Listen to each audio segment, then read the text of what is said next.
After over 3 years of war, face-to-face peace talks between Russia and Ukraine resumed last Friday in Istanbul, the first such meeting since March 2022. While the talks marked a potential opening for diplomacy, progress was minimal. Russia demanded that Ukrainian forces withdraw from all regions it claims, Donetsk, Luhansk, Zaporizhia, and Kherson, before any ceasefire could begin. Ukraine, backed by its Western allies, rejected the demand as unacceptable and called instead for an immediate, unconditional ceasefire lasting at least 30 days. U.S. President Donald Trump, currently on a diplomatic push, said he would speak to Russian President Vladimir Putin and Ukrainian President Volodymyr Zelensky on Monday, framing the calls as a personal effort to stop the bloodbath and revive stalled peace efforts. Trump expressed optimism that a ceasefire could be reached, though the Kremlin insisted that substantive negotiations must remain confidential.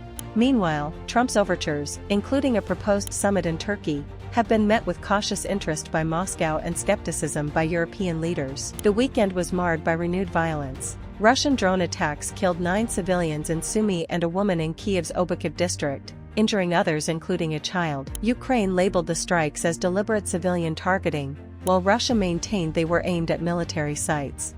These attacks followed the limited breakthrough in Istanbul, an agreement to exchange 1,000 prisoners of war on each side, though no timeline was confirmed. The Kremlin says Putin remains open to direct talks with Zelensky, but only under unspecified, certain agreements.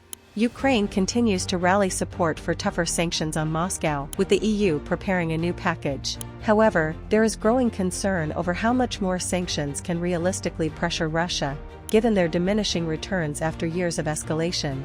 As the war grinds on and diplomatic efforts teeter, Europe's leaders remain united on avoiding troop deployment, focusing instead on laying groundwork for eventual peace, however distant that may seem.